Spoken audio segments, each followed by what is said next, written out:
Bonjour à tous. Je continue à vous partager des extraits du livre du professeur Ratzinger, La communion de la foi. Discerner et agir, liberté et modernité.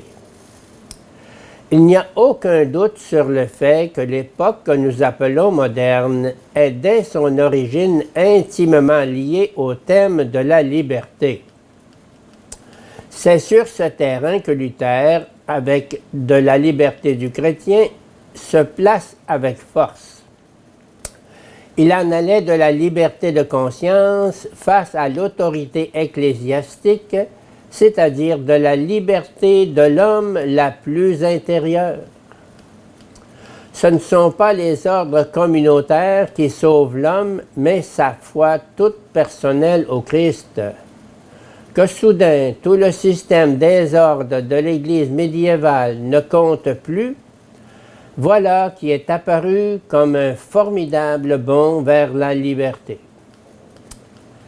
Le salut est libération, libération du joug des ordres supra-individuels.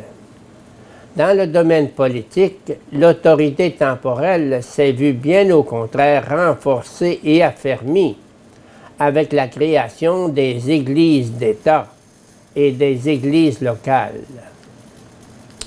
La volonté d'émancipation au sens du sapere aude de Kant, ose faire usage de ta propre raison, est un trait commun à toutes les lumières.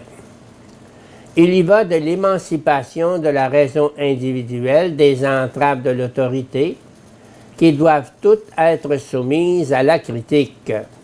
Seul ce qui est clair pour la raison doit avoir cours. Je distinguerai deux grands courants.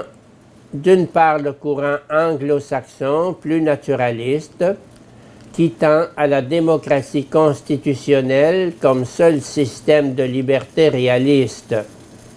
De l'autre, la tentative radicale de Rousseau, qui tente à la suppression totale du pouvoir. Les ordres juridiques qui créent l'esclavage sont des ordres injustes. Depuis sa création, l'homme a des droits qui doivent être mis en œuvre pour que règne la justice. La liberté n'est pas conférée à l'homme de l'extérieur. Il a des droits parce qu'il a été créé libre. C'est sur la base de telles réflexions que les droits de l'homme sont devenus la Magna Carta du mouvement de libération moderne. S'il est question ici de la nature, il ne s'agit pas d'un système biologique, mais plutôt de l'affirmation qu'avant tout ordre social, l'homme lui-même a des droits de par sa nature. La nature porte en elle l'esprit. Elle porte l'éthos et la valeur. Dans son principe, il s'agit ici absolument du concept de nature de Romains II, inspiré par les stoïciens et transformé par une théologie de la création. Les païens connaissent par nature la loi et se tiennent donc à eux-mêmes lieu de loi. Romains 2, 14. Pour Rousseau, tout ce qui a été créé par la raison et la volonté se dresse contre la nature, la corrompt et la contredit.